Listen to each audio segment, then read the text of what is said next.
उन्हें हम करे संप्रदाय के रूप में कह देते हैं, ये पंथ के रूप में कह देते हैं, मत के रूप में कह देते हैं। उस सनातन वृक्ष की ही है। और ये सनातन वृक्ष जो है तो ये कोई छोटा वृक्ष नहीं है, छोटा वृक्ष नहीं है। जितने भी विश्व के जो धर्म है इसी बट की मतलब देन है। आजकल के लोग चाहे माने या ना माने, माने या ना माने, मार्ग एक ही है सबका, भक्ति मार्ग है। ऐसे ही हमारी जो सनातन संस्कृति है, सनातन धर्म है, अब की बीज में वृक्ष है, वृक्ष के फल में बीज है। तो ये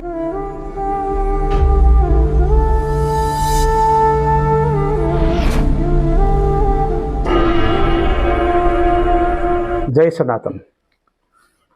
आज हम जूना राम द्वारा विद्याशाला के श्री महंत अमृताराम जी महाराज से मिलने के लिए राम द्वारे में आए हैं। महाराज जी राम जी राम। राम जी राम, राम जी राम। महाराज जी, सनातन धर्म में कुछ शिथिलता सी आती हुई लग रही है, इस पर आपके क्या विचार है?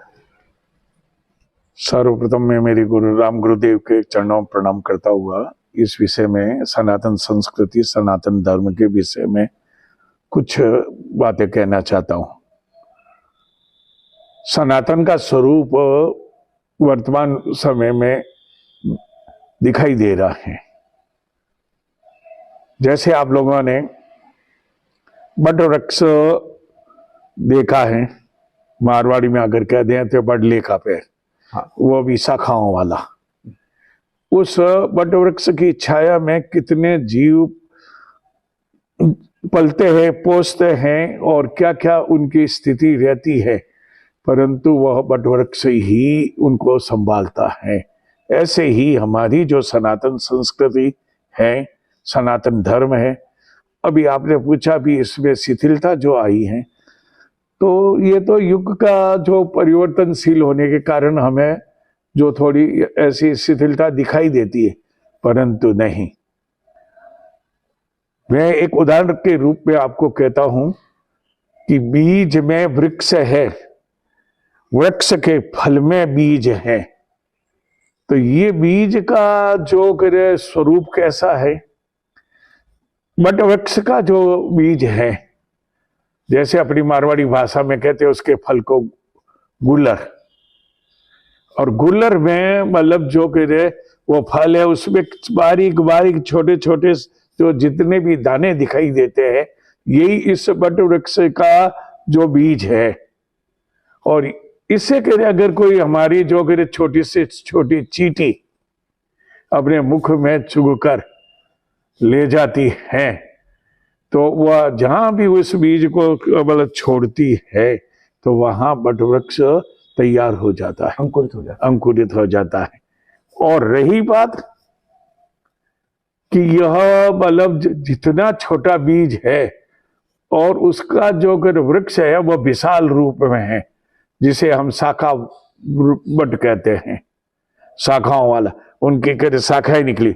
ऐसे ही हमारे सनातन धर्म में अलग अलग जो स्वरूप में जो शाखाएं निकली हुई है, उन्हें हम करे संप्रदाय के रूप में कह देते हैं, ये पंथ के रूप में कह देते हैं, मत के रूप में कह देते हैं।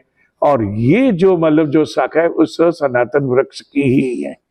और ये सनातन वृक्ष जो है तो ये कोई छोटा वृक्ष नहीं है।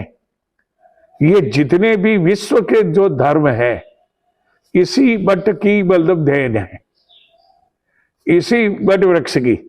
जैसे हमारी संस्कृत भाषा है सब भाषाओं की जननी है, ऐसे ही हमारा यह सनातन जो धर्म है सभी धर्मों का एक मतलब जो राजा है, इनमें से मतलब सारे ग्रह जो धर्मों का निकास हुआ है, आगे बढ़ा है अलग अलग रूप में। और इसे हम ये कहते हैं कि ये हमारा सनातन धर्म।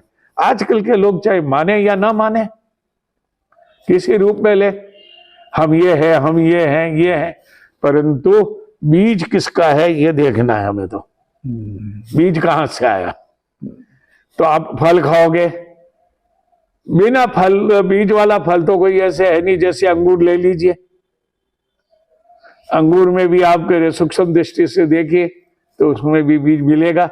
जैसे मुनक्का दाख है, मुनक्का वाला जो अंगूर है तो उसमें 1-2 बीज होते ही है। और ऐसे इसी तरह नारंगी को ले लीजिए आप, नारंगी अंदर से अलग अलग भागों में होगी परंतु ऊपर से सभी एक ही है, सब एक है, एक रूप में है। परंतु उनकी जब नारंगी को हम छील कर जो मुंह में रखते हैं और तो उसमें बीज निकलता है या नहीं निकलता, निकलता है। तो ये ही हमारी जो है, हम जहां जहां जाएंगे, जहां जहां हमारा कदम रखा जाएगा वहीं हमारी सनातन संस्कृति स्थापित होती जाएगी। स्वामी जी, ये जो सनातन संस्कृति है, हाँ जी, इसमें विभिन्न पंथ हैं, लेकिन मूल रूप से रस सभी का एक ही है, मार्ग एक ही है, सबका मार्ग एक ही है, भक्ति मार्ग है। अब इसमें भक्ति मार्ग में आप ले लीजिए, एक तो है निर्गुण परंपरा, दूसरा है सगुण उपासक, जिसे मूर्ति पूजन इत्यादि कह दीजिए, परंतु उसमें जप प्रदान है या नहीं है, भगवान नाम का माला फेरना, जप करना, ये सब दो निर्गुण में भी है और सगुण में भी है। और सगुणे निगुणे नहीं कछु भेदा, हमारे गोस्वामी तुलसीदास जी ने यहां तक कह दिया कि सगुण निगुण में कोई अंतर नहीं है, दोनों एक स्वरूप है। यही तो सनातन का स्वरूप है, रस दोनों में समान है, समान है। अब रही बात आप हम और जहां यहां बैठे हैं, जिसके मतलब जो आज हम बैठे का मतलब है भौतिकवाद में, ये चकाचौंध वाली सृष्टि है अभी, मतलब दिखने में सुंदर दिखती है परंतु अंदर से थोथली है, खाली है, उसमें कुछ भरा ही नहीं, गुण है ही नहीं। इसलिए हमारे पूज्य संतों ने बराबर सनातन संस्कृति को जीवित रखने के लिए विभिन्न परंपराओं से जो कर अपने मत और पंथ को चलाकर उसे जीवित रखा है। और अलग अलग नाम जरूर है परंतु है तो सनातन में ही आते हैं।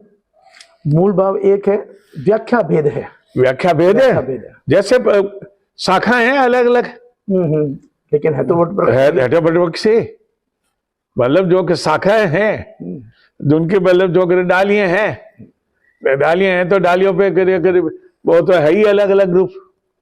तो स्वामी जी, ये जो अपने मठ मंदिर हैं, इनमें अपन ये जो युवा पीढ़ी है, इसको जोड़ने के लिए हमें क्या करना चाहिए? भौतिकवाद से दूर होना पड़ेगा। तो इसके लिए संतों को क्या करना चाहिए? संत हमेशा इसके लिए प्रयास कर रहे हैं, परंतु ऐसा अभी जो ये टीवी और मोबाइल युग आ गया, इसमें किसी को भी समय है नहीं। और इसके कारण क्या हो गया कि केवल चाहे जब देखे तब वो इसी मोबाइल में डूबे हुए हैं। राम जी, ये टीवी के अंदर कुछ रोचकता होती है, इसलिए युवा पीढ़ी उसकी तरफ आकर्षित होती है। हाँ। क्या अपन धर्म के अंदर की इस प्रकार की कोई रोचकता उत्पन्न कर सकते हैं क्या, कि वो इस टीवी वाली जो अपसंस्कृति से जो है वो निकलकर थोड़ा इस धर्म की तरफ आए? हाँ, अपसंस्कृति से निकलने के लिए हम युवा पीढ़ी को यही जो संदेश देना चाहते हैं संत समाज कि आप अपने को पहचाने को, हम कस्टम को तो आया था, मैं कौन हूं और मेरे बाप दादे कौन थे, मेरे पूर्वज कौन थे, मैं किस संस्कृति से जुड़ा हुआ हूं। अगर वो ज्ञान हो जाए तो ये युवा पीढ़ी वापस पुनः आ जाएगी।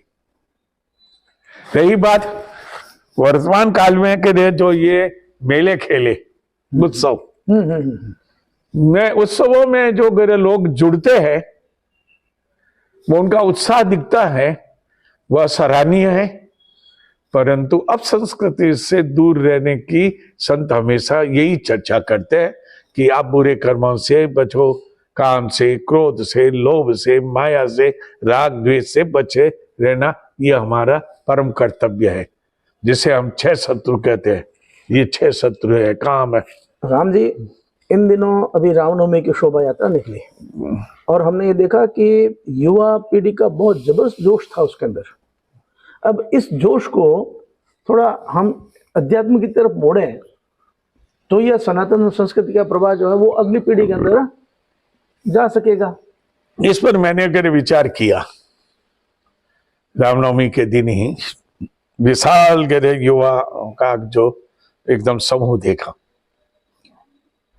उस समय मेरे मन में आया, मैंने डॉक्टर राम गोयल जी से कहा कि अपन बैठकर वापस एक इनके जो युवाओं का जो प्रमुख है व्यक्ति, उनको बुलाए, उनसे अपने मठ मंदिरों में उन हमेशा जो ज्ञान की चर्चा हो ऐसी व्यवस्थाएं हमारे द्वारा संतों को बुला बुला कर करानी चाहिए। ये मेरी विचारधारा रही है। और इसके साथ ही कि मैंने यहाँ तक विचार किया है कि आज जो जहां कहीं भी धार्मिक स्थलों में देखते हैं, कथा कीर्तनों में देखते हैं, युवा पीढ़ी की संख्या कम है और जो जिन्हें प्रौढ़ कहते हैं, जिसे युवा अपने कहते भी कहते अब 40-50 के ऊपर हो चुके हैं आयु में, वो लोग ये, या फिर माताओं की संख्या ज्यादा है। तो ये मतलब जो कि अभी कलयुग के प्रभाव ऐसा हुआ है कि धर्म की अगर कोई भी भावना दृढ़ता है तो हमारी माताओं बहनों में है, वह श्रद्धावंत है, वह अपने गृह कार्यों को भी छोड़कर परिवार की भी चिंता न करते हुए और धार्मिक कार्यों में जो भाग लेती है, कथा कीर्तनों में भाग लेती है, दान पुण्य में भी अग्रसर रहती है।